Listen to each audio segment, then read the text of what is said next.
एक बार एक आदमी महात्मा बुद्ध के पास पहुंचा और उसने बुद्ध से पूछा, प्रभु मुझे ये जीवन क्यों मिला है?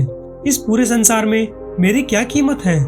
बुद्ध उसकी बात सुनकर मुस्कुराए और उसे एक चमकीला पत्थर देते हुए बोले, जाओ पहले इस पत्थर का मूल्य पता करके आओ, पर ध्यान रहे इस पत्थर को बेचना नहीं है, सिर्फ मूल्य पता करना है।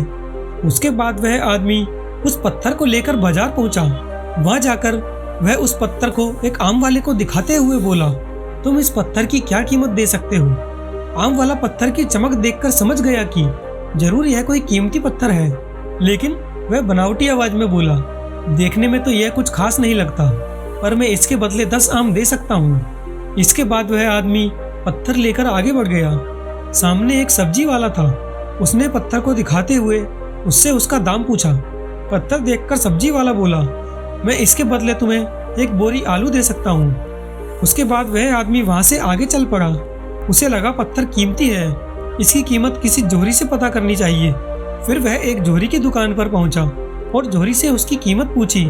जोहरी उसे देखते ही पहचान गया कि यह बेशकीमती रूबी पत्थर है जो किसी किस्मत वाले को मिलता है।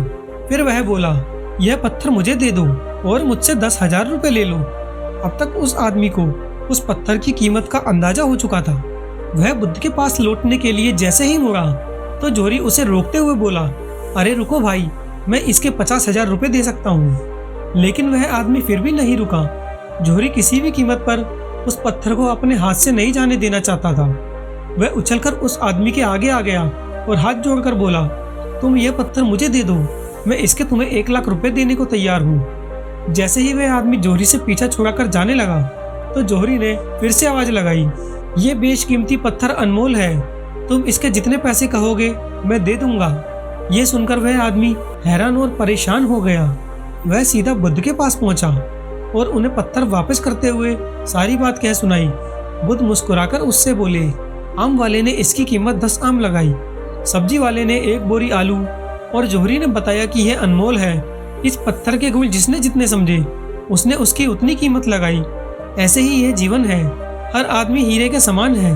दुनिया जिसे जितना पहचान पाती है उसे उतना ही महत्व देती है, लेकिन आदमी और हीरे में एक फर्क यह है कि हीरे को कोई दूसरा तराशता है और आदमी को खुद अपने आप को तराशना पड़ता है। तुम भी अपने आप को तराश कर अपनी चमक बिखेरो, फिर तुम्हें भी तुम्हारी कीमत बताने वाले मिल जाएंगे।